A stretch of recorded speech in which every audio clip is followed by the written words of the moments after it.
Ah là là. On n'est pas bien là? Ah bah ça va pas durer longtemps.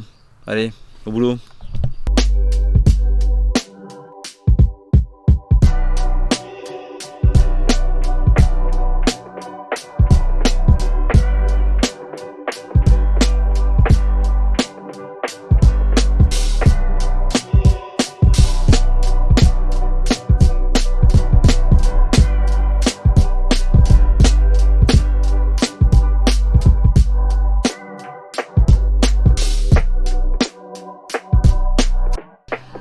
Bonjour à toutes et à tous et bienvenue donc pour ce deuxième numéro du Le 10 minutes.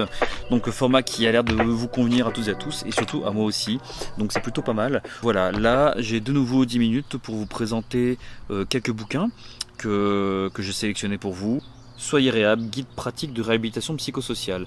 Alors Soyez réhab, c'est un bouquin qui est, alors je vais dire pas mal du tout, vous allez dire oui, encore une fois tu dis qu'il est pas mal du tout, oui c'est vrai.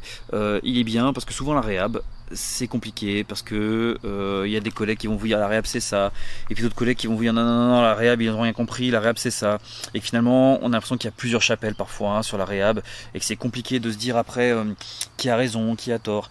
Donc un bouquin comme ça, je trouve pas mal parce que déjà, il est hyper concret, il est construit sur des exemples de patients, voilà, des cas cliniques, des vignettes cliniques. Donc c'est hyper intéressant, ça permet de vraiment comprendre ce qu'est la réhab. Deux, pourquoi il est bien? Parce que finalement, il est adapté à la pratique quotidienne. Et il redéfinit ce qu'est la réhabilitation, bien sûr. Et puis comme ça, ça permet aussi de bien s'imprégner de ce qu'est l'esprit réhab. On en parle souvent, mais on l'a jamais vu celui-là. Donc maintenant, on commence à mieux comprendre avec ce genre de bouquin. Puis 3, il est super facile à lire, regardez. Et comme ça, il n'y a pas d'excuse. Franchement, il se lit en une journée, peut-être deux, allez, le soir, avant de se coucher. C'est Nicolas Rintaud qui l'a fait, il est psychiatre, en réhab justement. Lui, c'est vraiment son cœur de métier depuis un certain temps. Donc voilà, Soyez réhab de Nicolas Rintaud aux éditions Elsevier.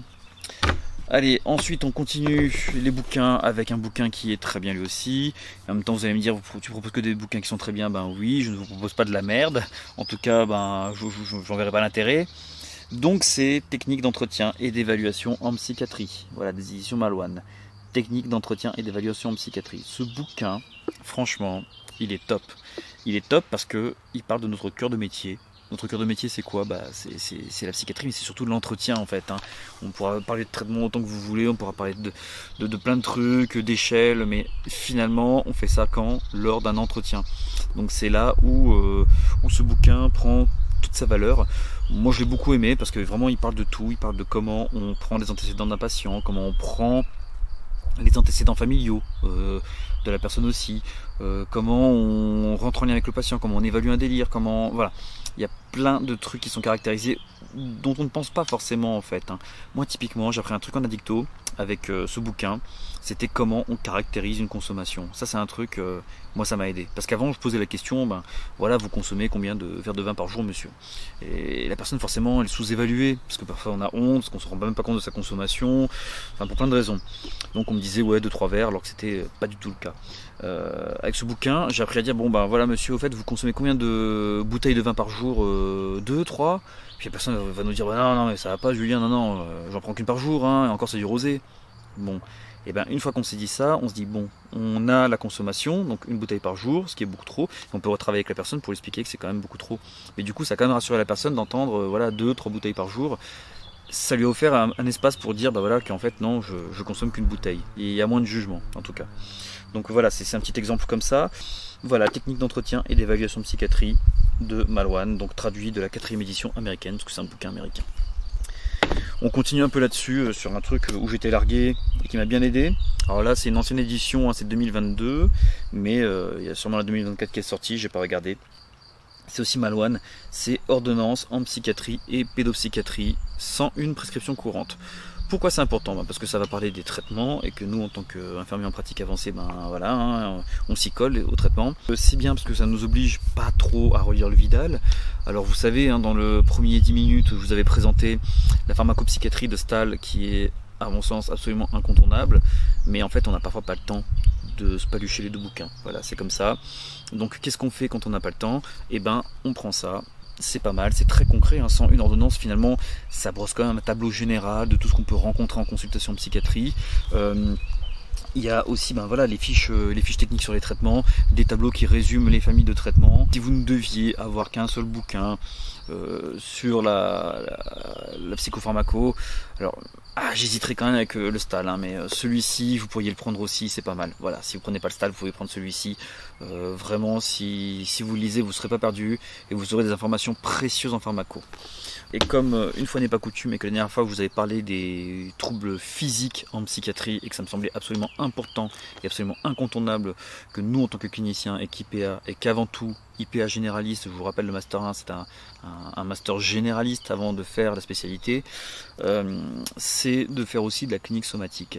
Alors là, vous allez me dire oui mais bon on ne sait pas faire, on n'a pas bien appris ou on a peur d'oublier ce qu'on a appris à la fac.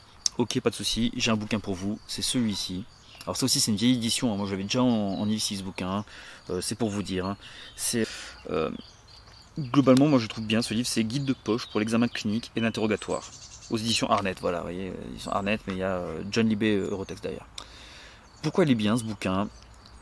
Parce que déjà il est tout petit, il est épais mais il est petit, donc il rentre dans une poche de blouse, ok? Vous voyez où je veux en venir?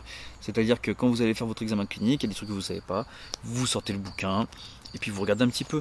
Moi ce que j'aime avec ce bouquin, c'est que par exemple, vous voyez, il est quand même éclairé, et il y a plein de photos, Vous voyez, sur la dermato, il y a des photos, bon je ne vais pas vous les montrer parce que c'est pas très joli. Sur l'examen neurologique, vous vous souvenez, l'examen neurologique, quand vous avez fait le master, j'imagine qu'en première année on vous l'a montré, on vous a dit voilà, faut faire cet examen, et puis on s'y perd parce que pourquoi je dois le faire, pourquoi je dois faire le truc des yeux, machin, j'y comprends rien. Et tout est expliqué, voilà, tout est expliqué. Donc l'examen neurologique complet, vous pourrez le faire maintenant, vous saurez à quoi ça sert. Vous voyez, ça c'est pas mal ça, sur la question d'évaluer les paralysies faciales, clac, et puis un petit schéma, ça montre un peu les nerfs que ça intéresse. Moi je l'ai pris celui-ci parce que en fait il était petit et en fait il résumait toutes les méthodes, toutes les techniques d'examen clinique. Voilà. Moi maintenant dans ma tête j'ai mon examen clinique systématisé, je sais quoi faire, je sais pourquoi je le fais. Est-ce que je le fais bien? Alors pour être tout à fait honnête, je pense que sur la question de l'examen clinique abdominal et sur la question de la constipation, je suis bien meilleur que sur un examen neurologique complet, ça on va se dire la vérité. Moi la seule chose que je peux dire aujourd'hui quand j'écoute un cœur, c'est qu'il bat correctement ou qu'il ne bat pas correctement, que B1, B2 c'est correct. Dès que je sens quelque chose qui n'est pas normal, là par contre effectivement j'envoie au médecin. Et puis en même temps c'est là notre taf, c'est que quand on écoute un poumon et qu'il y a un truc pas normal, on en parle au médecin et ça permet de dépister des choses. Notre taf il est dans la clinique de dépister des choses dans l'examen clinique. Donc même si c'est pas celui-là que vous prenez un bouquin d'examen clinique de poche, voilà, comme celui-ci, parce que vraiment de toute façon ça va vous servir. Et j'ai même envie de vous dire que dans 70% des consultes, globalement à un moment il va falloir toucher le patient. Parce que vous allez poser la question des effets secondaires des traitements et qui va vous parler de la constipation et vous allez tout de suite vous allez faire une évaluation, clac. Donc déjà ça en fait c'est, j'ai envie de dire c'est la moitié au moins des consultes, au moins. Sur l'examen neurologique, c'est les dyskinesies, vous allez pouvoir un peu évaluer tout ça aussi. Ne serait-ce qu'un grain de beauté, c'est aussi un examen clinique somatique, évaluation d'un grain de beauté. Voilà. Donc là c'est le guide de poche pour examen clinique et l'interrogatoire de Lynn S. Bickley, édition Arnett. Voilà, là c'est la 3e édition française. Voilà, écoutez, là j'ai terminé pour aujourd'hui. Vous voyez, ça fait 10 minutes encore une fois. Donc je vous souhaite une belle journée, de belles vacances d'été.